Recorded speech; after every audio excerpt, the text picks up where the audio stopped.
Everybody, this is Brandon and Aaron. This is the Grit podcast from Gearist. Aaron, how are you, sir? I'm well. How are you this week? I'm doing well. Thank you so much for asking. Aaron just got back from a trip from one coast to the other, from the better coast, the East Coast, to the on fire coast, California. How was California?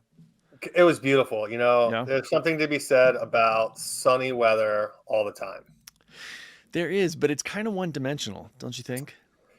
Yes. And dry. I didn't realize how dry California was until I went east of Riverside Yeah. into the valley there and just dry. I take for granted the humidity of the East Coast. Oh yeah. I in here, sorry, I dropped my pen. Here in Colorado, it's super dry, and when we get days where it's 60% humidity or something, I'm like, oh my god, I feel like I'm drowning. But I mean, it impacts you so much. Yeah. We should probably talk about that at some point, but not today. So everybody, today what we're going to talk about, well, the first thing before we get into actually, what we're going to talk about pee, which is always exciting, super exciting. But before we do that, before you listen any further, please pause this, whether on YouTube or on Stitcher or on Spotify, Rumble, Odyssey, whatever you're listening or watching on. Please subscribe to this channel. That would be super, super great. Leave us a comment about the past shows you listen to. And if you haven't heard those, I would highly recommend them, including and especially actually the one which my wife really enjoyed with Neil Palace. He is a mental performance coach for endurance athletes. And it was just absolutely fantastic to have him on. And I actually saw him on my run yesterday, as I was telling Aaron a second ago. But today we're going to talk about pee.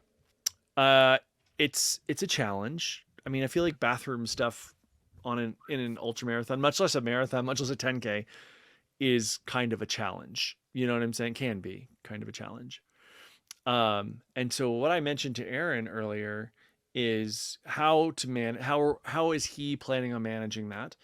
And then this was the way that the subject came into my mind is on that run yesterday where I saw Neil. I was heading out and I try not to overshare you guys. There's gonna be a lot of oversharing, I feel like, here. But I went and tried to pee right before I go run every time, and I did. And then I get on the trail, and all of a sudden, like 5 minutes in, I have to pee again. And I was curious why. So before, we actually have an article that I got from Runner's World. Aaron, is that something that happens to you, my guy? And as I said about myself, I apologize ahead of time for for putting you on the spot like that. So peeing while running. Yes. Yeah, Both running and pre and post running. yeah, Um, I mean, for me, I find I pee a lot more in general now that I am an endurance athlete yeah, than I had in previous years of my life. yeah. So yeah, it's definitely something that I monitor during runs, Hmm. especially during races. But it has I guess it's affected my life outside of running as well because there's nothing more. I wouldn't say embarrassing. It's because I'm not really embarrassed about it, but um, interruptive than pausing a meeting, whether virtual or in person, and be like, I got to go to the restroom. Can we Yep. take a quick 5 minute bio break and come right back? Yeah, it's. I feel like it's something that, especially if you're just dumping sweat, and I sweat a lot, especially when I'm where you are on the East Coast. But even here, and it just evaporates so quickly that if I'm not on top of my fluid intake, and then electrolyte intake, and I'll tell a quick story about that in a moment. But if I'm not on top of that and like really paying attention to the color of pee and things like that, that I just forget about it until it's too late, and then you're dehydrated, and the rest of your day is screwed. Hmm. Um, in my first ever Ironman, and this was in 2009, Ironman Wisconsin, and it was a hot day for an Ironman. It was mid 80s in Madison, and so I get out of the swim, get on the bike, and I didn't know what the hell I was doing, frankly. I mean, I did okay, you know, I made it, I finished and all that stuff, but there were so many mistakes that I made, and probably the biggest is that when I got on the bike, and for those of you that might not be familiar with an Ironman, a full iron distance triathlon is a 2.4 mile swim where you actually sweat way more than you think, a 112-mile bicycle, and then a marathon. So it's a long day. And so I get on the bike, and at about mile 60, I stop sweating completely, which Ooh, is uh, no good. no, it's a bad place to be. And so what had happened was that I had just drunk water and I wasn't paying attention to any electrolytes. I would have like a little bit of Gatorade here and there, but it was really I I had this mis I don't know what misguided notion that I didn't want to overdo it with like the fructose, sucrose, whatever the heck else is in Gatorade or whatever Iron Man was serving at that time. And so I wanted to be more toward the water side. Well, the problem with that is that if you're just taking a water, it gets rid of those electrolytes, right? The magnesium, the calcium, the potassium that we all know, right? It gets rid of the electrolytes by just kind of rinses them off out of your body. And you just flush them out, like sweat them out.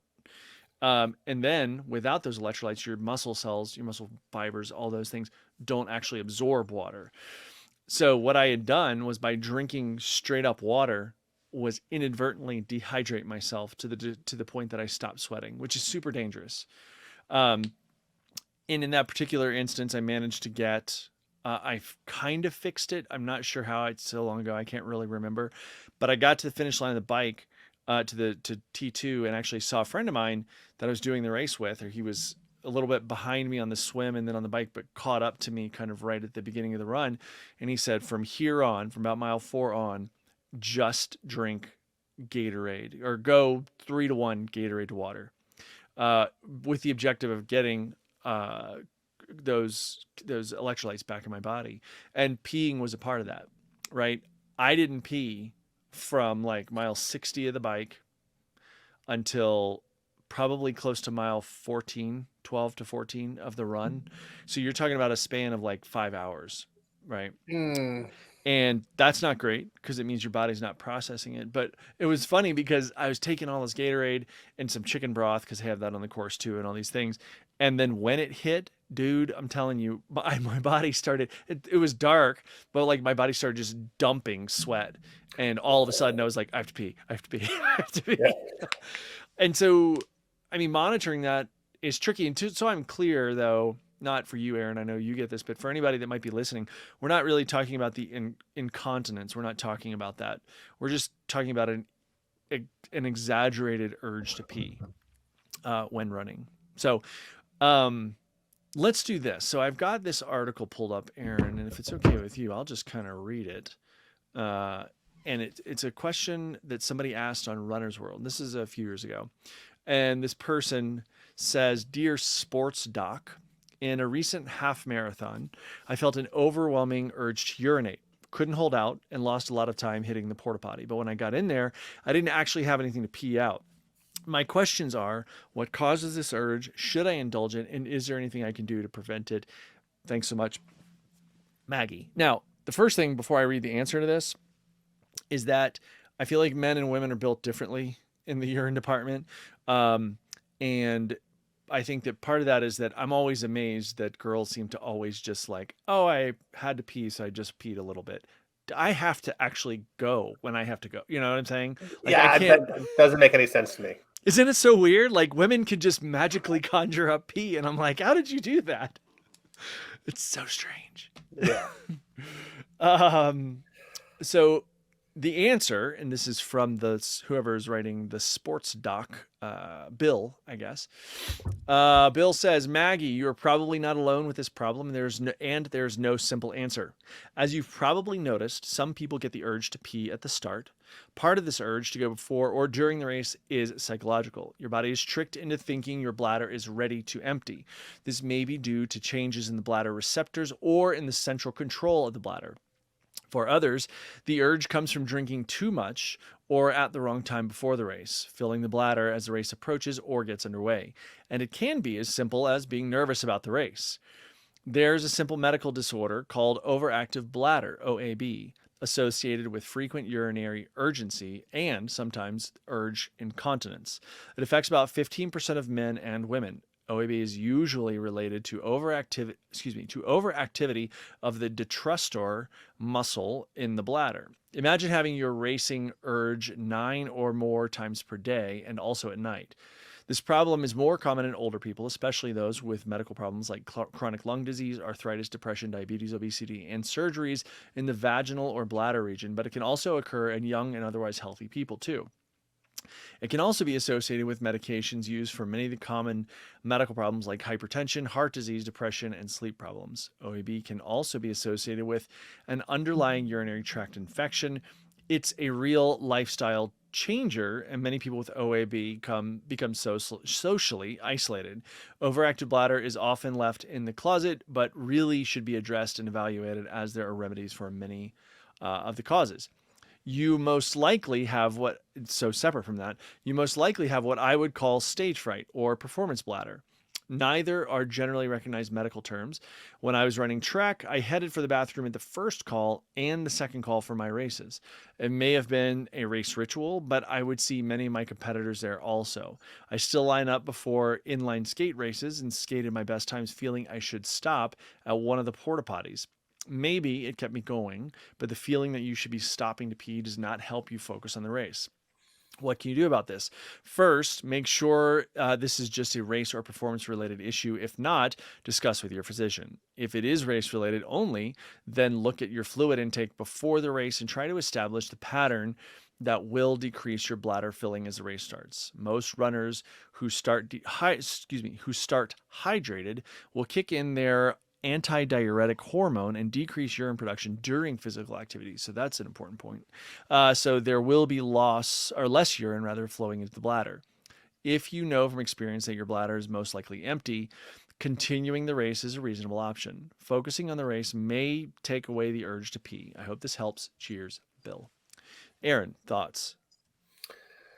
Um, thoughts. So pre-race going to the bathroom, right? Yep. Your first race, you're going to figure it out. Second Yes. race, you're probably still figuring it out. Mm-hmm. After a handful of races, you know what your body needs to run. Yeah. At least I hope you do. Otherwise, what's the definition of insanity? Yeah. For me, I know when to eat and I know when to drink before a race, whether Mm-hmm. it's a 5K, a half marathon, or 100 miles. I've gotten to the point where I know what I need to eat and what I need to drink to go to the start line properly hydrated. Yes. I have witnessed the people starting on the line dehydrated. I've also witnessed the people overhydrated who stopped to pee 10 times before the first 5 miles because they thought chugging 4 gallons of water before a race was the ideal way to start a race. I think it's understanding your body, knowing what works for you by trial and error, whether that's race day or going for your runs. Stage fright, I don't know. You got to go. Yeah. I don't know of a trail runner that has stage fright because Yeah.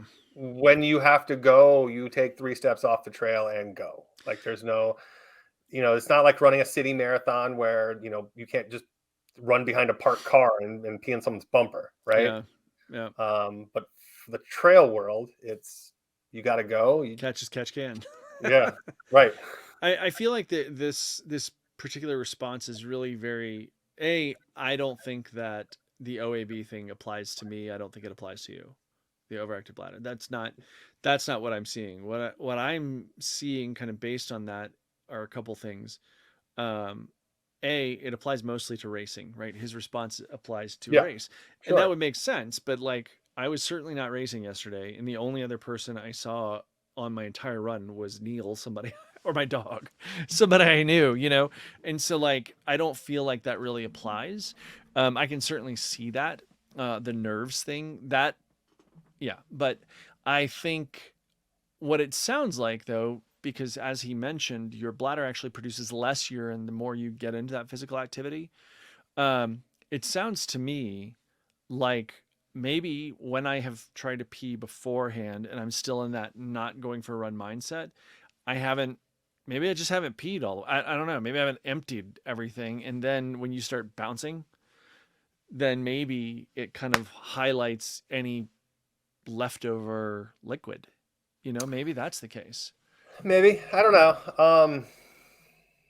Yeah. What do you do the night before? What they do the night before? What they do Yeah. the day before? You know what I mean? I know if I drank a handful of beers the night before, I'm going to pee in the first mile and a half of my run, no matter how Yeah. little or how much I drink. Like I know it's coming. I have 3 cups of coffee in the morning Yeah. before I go for. I know I'm going to stop to pee. Yeah. So I guess again, I go back to the know what works for you and know your body well enough once you get to that point. Right. Any beginner runners out there, that this is your first time starting to run, there's trial and error. You're gonna fail. You're gonna pee your pants, or become wildly embarrassed that you're peeing in someone's backyard. Like Yeah. that's gonna happen. It is. Sorry. I have 100% New York City Triathlon 2010. I got into Central Park and had to pee. And at the time, because it's a 10K run, so it's a Olympic distance, so 1,500-meter swim, 40K bike, 10K run. And I get into Central Park. There are no other bathrooms until the finish line, I don't think. And I was just like, well, there's a tree over there. Yes, there are hundreds of people standing around, but what are you going to do? No, So, you pee your pants or you pee next to somebody. Yeah. yeah, I can't do the pee your pants thing. I will say so. I was doing a half Ironman. It was Moose Man up in New Hampshire, which I don't actually think exists anymore. Great event. It was a lot of fun.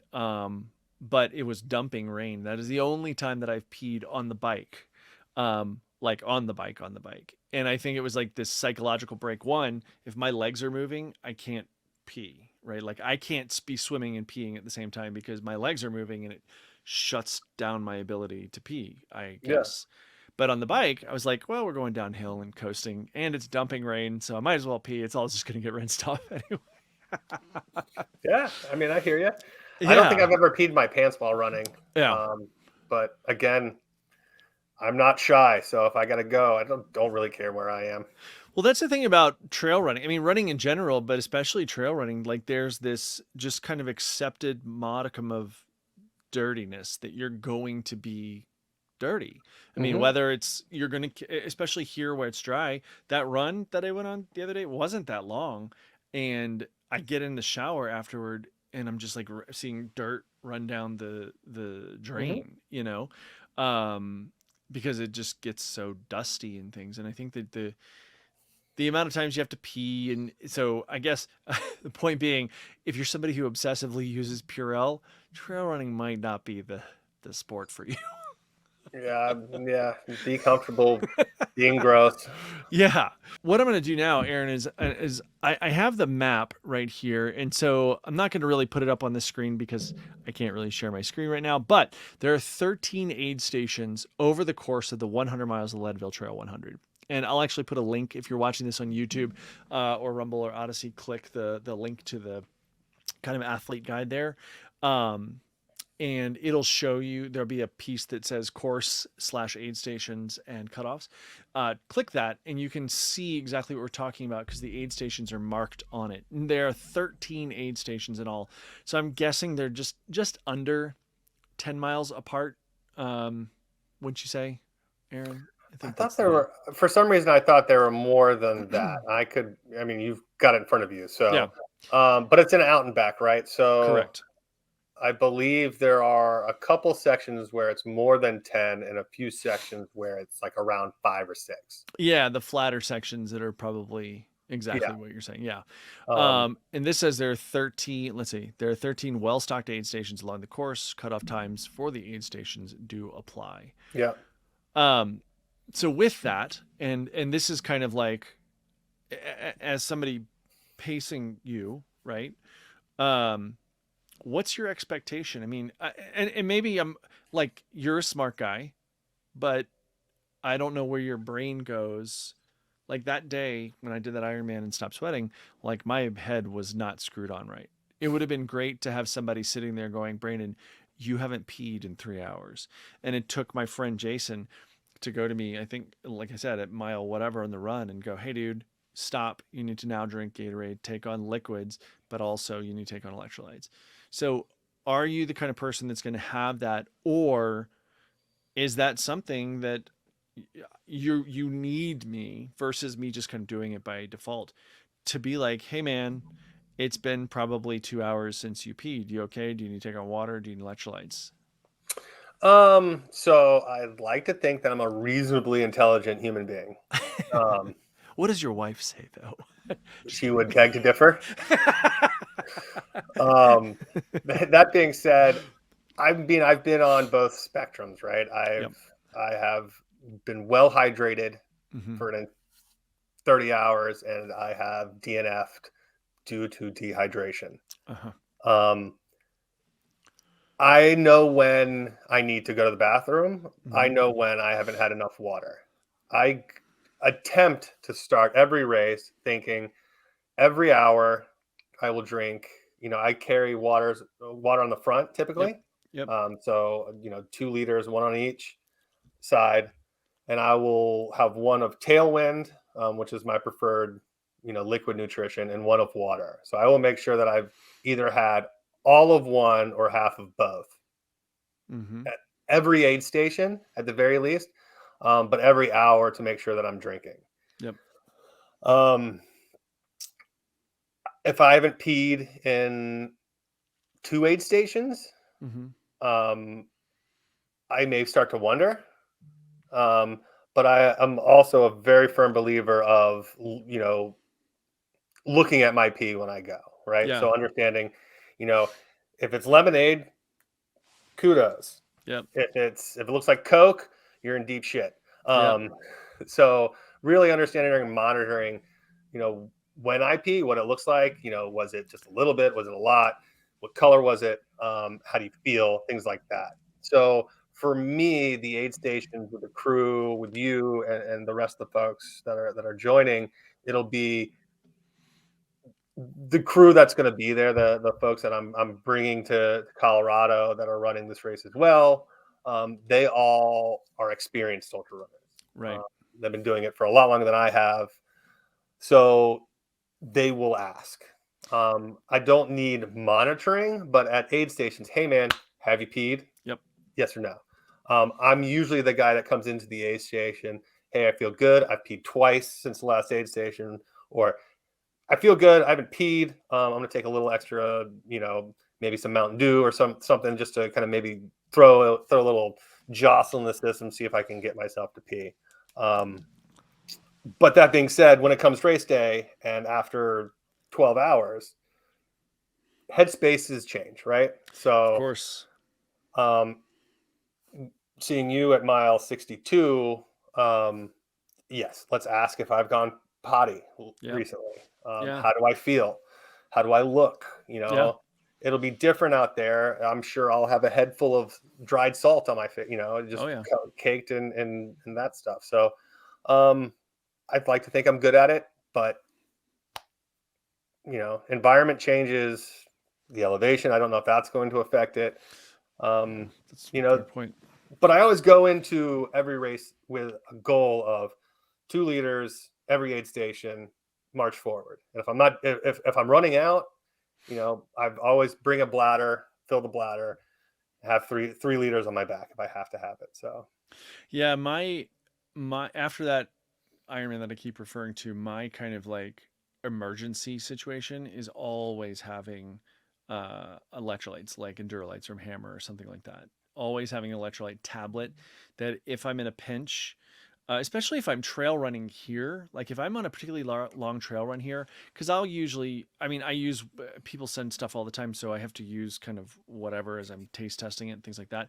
But I'll have something in my bladder, my bladder, my hydration pack, and then I'll usually have water in the bottles up front. But I mean, if you're burning through, if it's a particularly hot day, like it will be here pretty soon, if I'm burning through a lot of liquid and I need to take on water, but I don't have electrolytes, and I feel that weird space is starting to get to that I'm taking on water but not absorbing it. I because we have tons of creeks and things like that.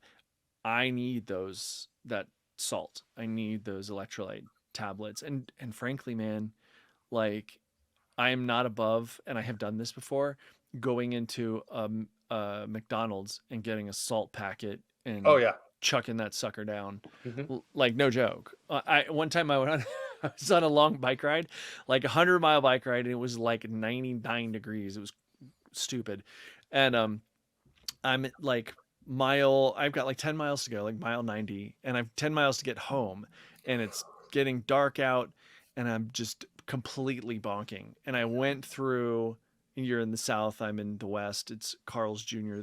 here, it's Hardee's. Hardee's there. Yeah. Yeah, I go through a Hardee's drive through because the inside was closed on my TT bike, my triathlon bike. And I was like, hey, can I get a Coke?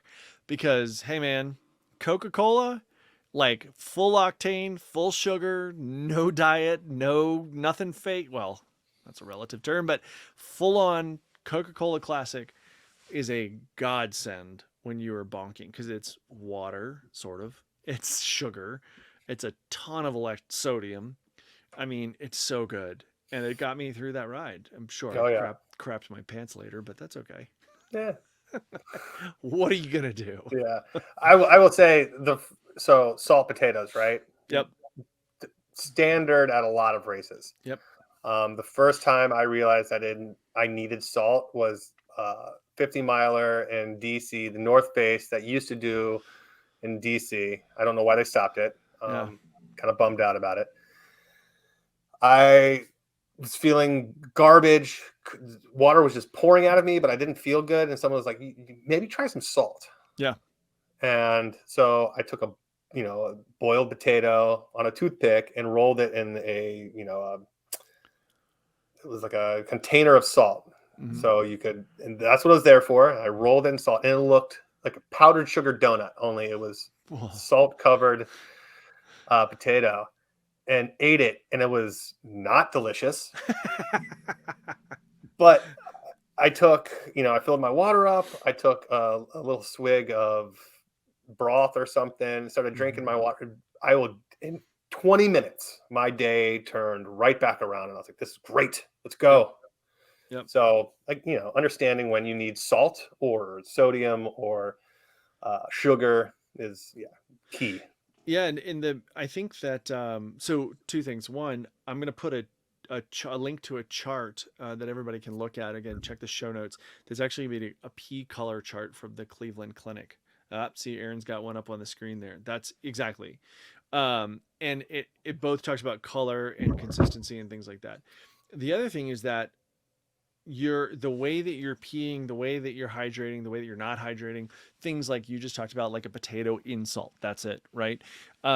It's the mental state, because for me, and I say this because I've been there, right? I have had the dark place, as I like to call it, um, where your body is doing one thing. You think you have the mental capacity to deal with it, but you don't, because all of we've talked about, not us, but like more and more people are kind of acknowledging the gut brain kind of connection, to the degree that we're actually, a lot of people consider your gut to contain a secondary brain, um, and sometimes primary. But like when you get into that dark place where you are dehydrated and so on and so forth, your brain, which operates, is electrical, right? I mean, it operates based on those electrolytes. If your body is asking for the use of those electrolytes to handle your muscle function and so on and so forth, your brain isn't working right either because you're depleted. And so I think it's like you just start making bad decisions. You know what I mean? So like you said, you have that, you go, I know that barring anything else, if I'm feeling like crap, I have this much water, this liter, right? Half and half, or one of the other of your nutrition or your water, whatever it is, and then a potato with salt on it. And if you have those two things, it might not be the most tasty thing in the world, but it has the high potentiality of turning your day around, you know? Oh So, yeah. yeah. I just think that we discount our head so much. We discount the way that our brain works because our brain is affected by just being so depleted as well. You know what I mean? Oh yeah. Well, I mean, again, you vision goes, hearing goes, decision making goes. Like you don't know it at the time, but when you think back on runs, like, wow, I did some that wasn't smart. Why did Yeah. I do that? But in the mid run, you're like, yeah, okay.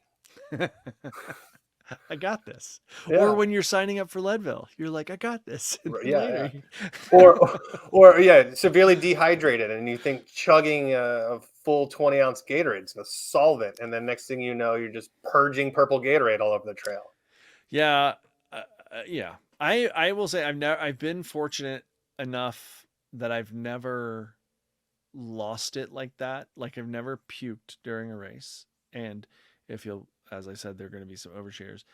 I've never had gastro issues really. I did once at the Philadelphia Marathon, which wound up being the Philadelphia Half Marathon because of that. But apart from that, I've never really had those issues. But I will say that at that first Ironman, actually different Ironman, I went into a porta potty and I was amazed at people's inability to hit the hole.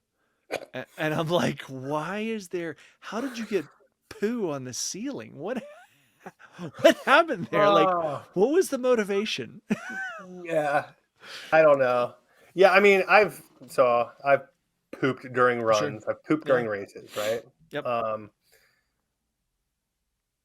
I would never say I've had GI issues Yep. when it Yep. comes to Same. like uncontrollable. Yep. My last 100, I got dehydrated, and not by lack of trying. Yep. I drank the water. I kept to my game plan: salt, water, electrolytes. It That day was just overly humid, overly hot. Body wasn't used to it, wasn't ready for it, and just my it just didn't work. Yep. I After I was on the trail puking at one point, like shaking, and I've got my pacer telling me take little sips. But when you get to a point where again your brain doesn't working because it's blood is going to areas where it needs you to stay alive, Yes. not necessarily thinking clearly. Right.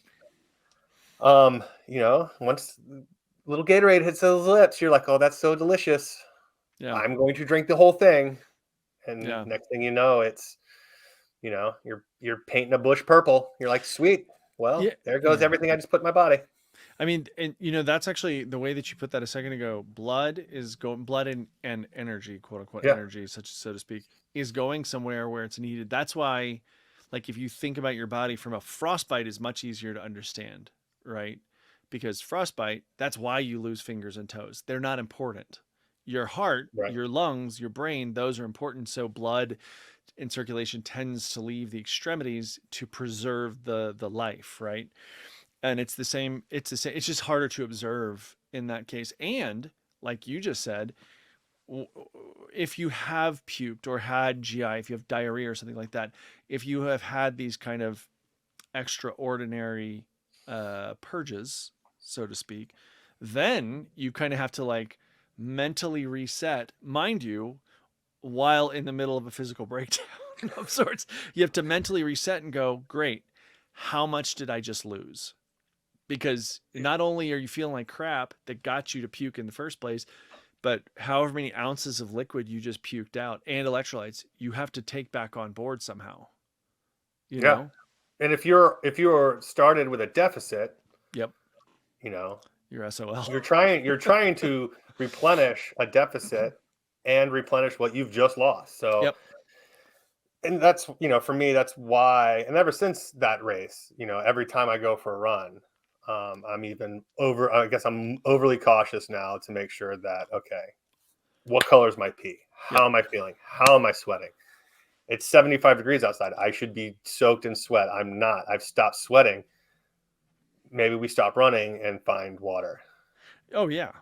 And that's another thing. When I lived in New York, this is years ago. I used to live in Manhattan. I would plan my runs around Mm-hmm. water because I didn't want to carry that much.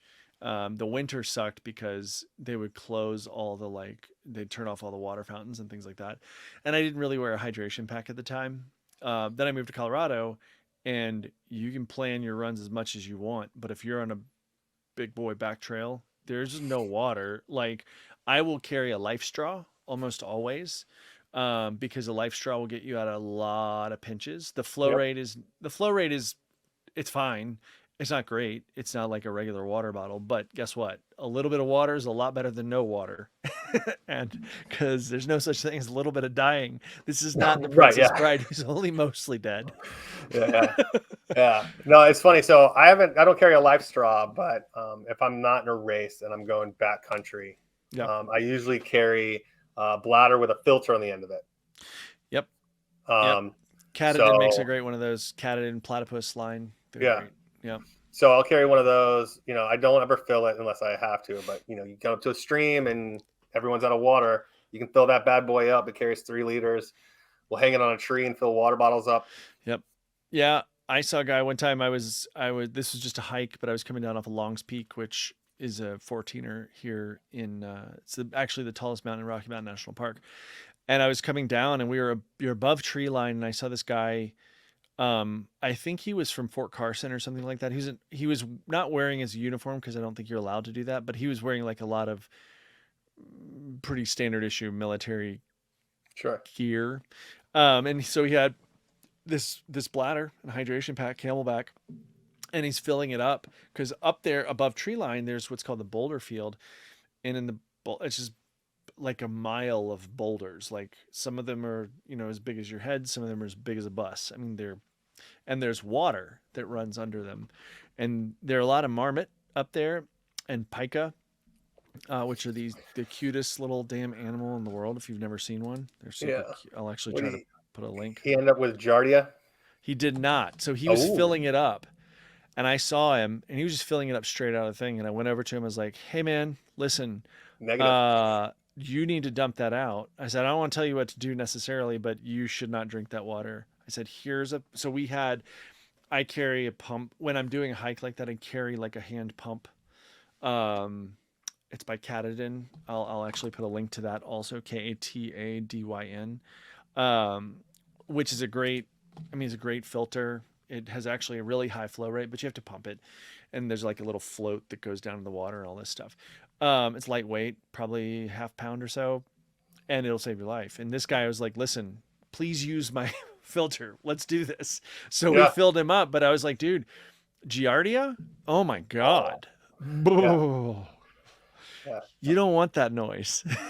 I've never had it, knock on wood. Yeah. Oh my God, knock on wood. Literal noise. Oh, it's the worst. Yeah. So, anyway, all right. Well, so what I'd like to do is I'd love to hear everybody else's stories, like the pee thing in particular. We'll talk about. I do want to. We're going to begin talking more and more about nutrition, and so I'm sure we'll have some more of these conversations about things that are solid for you. What makes your stomach kind of go?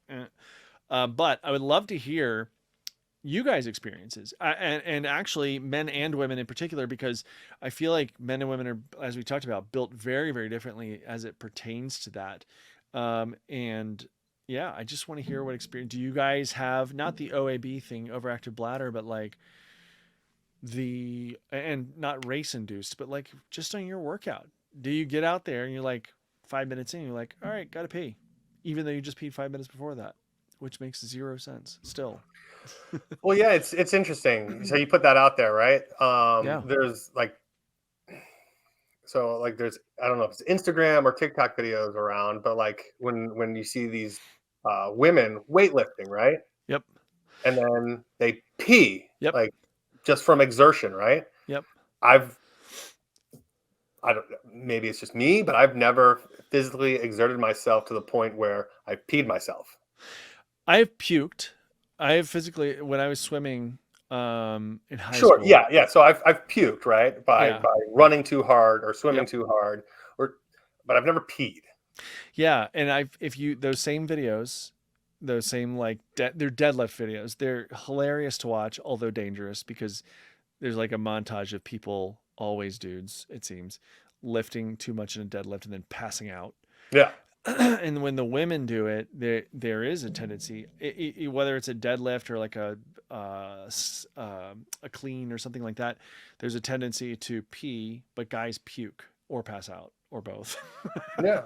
I mean, and that's just anatomy, right? That's a physiology Yeah. difference between men and women. So, yeah, I mean, I'm curious to understand, I guess, from both sides what it's like when you get dehydrated or overhydrated or, environmental changes. Yep. Tell me your story. Yeah, I'm gonna put a link to deadlift peeing video. Cause why not? It'll be gross, and Yeah, everybody. if anyone hasn't seen it, they'll enjoy that one.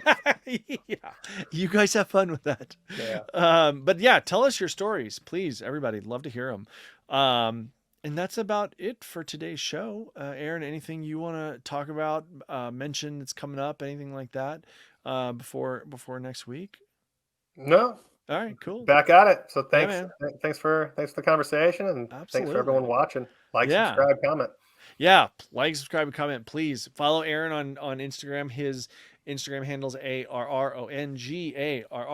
And if you're watching a video, he's pointing at it right there. Mine is at Gearist on Instagram. Follow that. Send us a note. You can send us a message on Facebook. You could send an email directly, info@gearist.com.